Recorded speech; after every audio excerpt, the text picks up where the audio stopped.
Buenos días, niños y niñas. Nos encontramos en una videoclase más. El día de hoy nos toca trabajar la asignatura de geografía. Entonces vámonos inmediatamente a la presentación. El tema se titula ¿A dónde van los ríos? Y este tema se ubica en la asignatura de geografía. El propósito en esta ocasión es explicar la importancia de las vertientes y principales cuencas hídricas de México. Para eso, en las actividades de apertura, tenemos lo siguiente. Primero, leer la carta de Sergio dirigida a Donají de la página 52 de nuestro libro de texto. Esa carta es la que aparece acá. Dice Soto La Marina, Tamaulipas. Hola, Donají. Entonces vamos a revisar esa carta que escribió Sergio. A continuación, tenemos lo siguiente. Van a ver el video titulado El río más contaminado de México. ¿Qué está pasando con la cuenca Lerma, Santiago? Es un video del canal Plumas Atómicas y como saben, aquí tienen el link para ir a ese video. Después de esas dos actividades que son haber leído la carta y haber visto el video, van a contestarse las preguntas. ¿Qué piensas de lo que escribe Sergio con respecto a la situación actual de los ríos? ¿Qué problemas tienen los ríos que se exponen en la carta y en el video? ¿Qué actividades realizaban antes las personas? Comenten con su tutor. Ahora vamos a pasar a ver la exposición preparada para esta clase. Entonces nos vamos a nuestra exposición que hemos preparado para todos ustedes, niños y niñas. ¿A dónde van los ríos? ¿Qué nos dice el amigo Colibrí? Nos dice primero que las curvas de los ríos se producen por la forma del relieve sobre el que pasa el agua y por la velocidad que lleva. Mientras menos pendiente o inclinación tiene el terreno, más curvas se producen en el curso de los ríos, pues el agua corre de forma más lenta. Entonces aquí tenemos un río que tiene, ¿sí?, formas curvas, ¿sí? Esto debido a el cauce que se ha formado a través del tiempo. Entonces, algo muy importante son los factores asociados a la forma del relieve, también a la velocidad que lleva el agua y también a la pendiente o inclinación. Más curvas entre menos pendiente haya, menos curvas entre más pendiente haya. Entonces aquí podemos ver mayor inclinación, entonces hay menos curvas según lo que hemos revisado en nuestro libro de texto. Dice el colibrí, en cambio los ríos que corren sobre terrenos inclinados con fuertes pendientes tienen pocas curvas y su velocidad y fuerza forman cañadas o barrancos.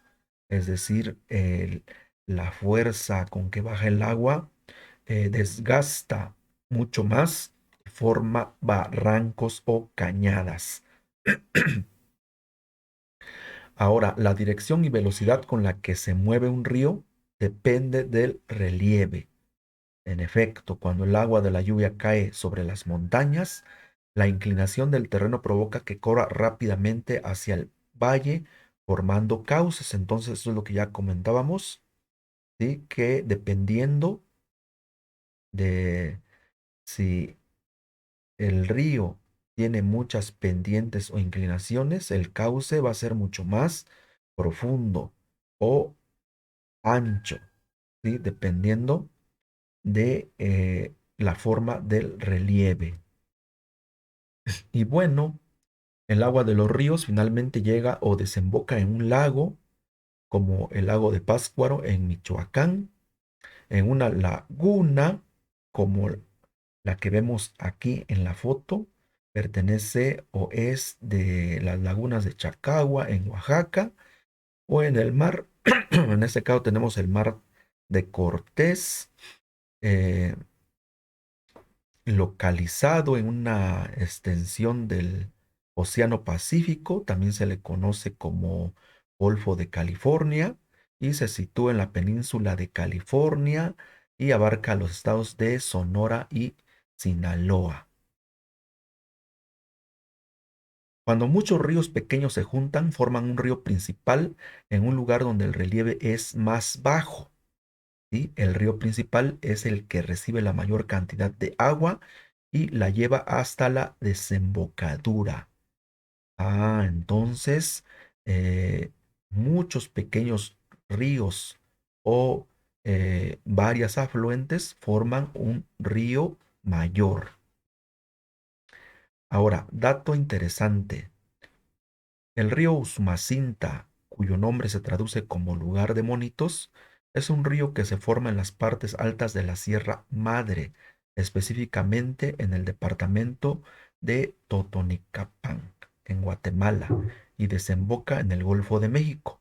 Su longitud es de 1.123 kilómetros y es el río más caudaloso de México y Centroamérica. También es el río más largo de Centroamérica, con una descarga de aproximadamente 5.250 metros cúbicos por segundo.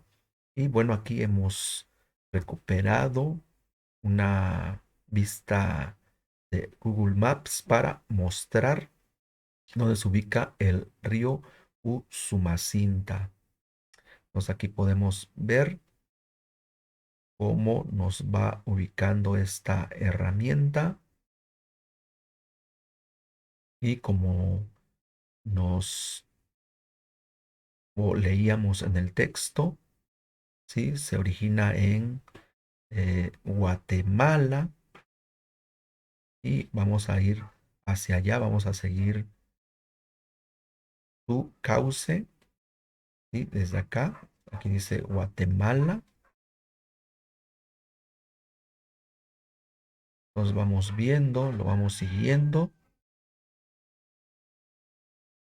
Eso lo pueden ustedes también hacer con esta herramienta desde su teléfono o en su PC. Entonces aquí vamos atravesando Chiapas. ¿Y hacia dónde creen ustedes que vamos a llegar? Pues sí, vamos a llegar a otro estado, que es el estado de Tabasco. Entonces vean cómo va transitando este gran río hasta llegar al Golfo de México. Entonces ahí pueden ustedes ver, está Tabasco, Chiapas y desde Guatemala. Aquí, Guatemala, Chiapas, Tabasco y el Golfo de México. ¿Y qué pasa con los ríos pequeños? Bueno, las regiones que captan el agua de lluvia, que luego escurre por el terreno para formar todos los ríos, en este caso los ríos pequeños se unen a uno principal y se llaman cuencas hídricas o hidrológicas. Y aquí vemos el agua que cae ya sea por la lluvia, en este caso, ¿sí? Se filtra o resbala y reciben el nombre de cuencas hídricas. Vamos a ver otra imagen donde también se muestra eso a detalle. Aquí vemos el ciclo del agua y vemos cómo esta agua resbala o filtra, como acá, ¿sí? Y después se unen a, digamos que, a un río principal y desemboca en el mar o en lagos o lagunas. Ojo, una cuenca está delimitada por montañas. Las montañas más altas que rodean la cuenca marcan su límite. Eso lo podemos ver acá entre estas montañas, ¿sí? está esta cuenca. A partir de estas y hacia abajo escurren las aguas que se juntan en el río principal ubicado en la parte más baja de la cuenca. ¿Hacia dónde vierten el agua los ríos? Pues se supone que lo vierten o lo llevan hacia tres lugares importantes que podemos ver acá: vertiente del Golfo, vertiente interior y vertiente del Pacífico. ¿Qué nos dice el colibrí? Existe gran cantidad de cuencas a lo largo y ancho del territorio mexicano. Estas cuencas se distribuyen en tres grandes vertientes, que son las que ya enunciamos, pero vamos a ver un video donde esto se ve de manera más clara. Observen con atención. Entonces son tres vertientes. Vamos a ver a continuación la primera, que es la vertiente occidental, y es la que está de este lado y desemboca en el Océano Pacífico. Luego está la vertiente oriental y desemboca en el Golfo de México. Y por último, la vertiente interior, que es la que estamos señalando en este momento.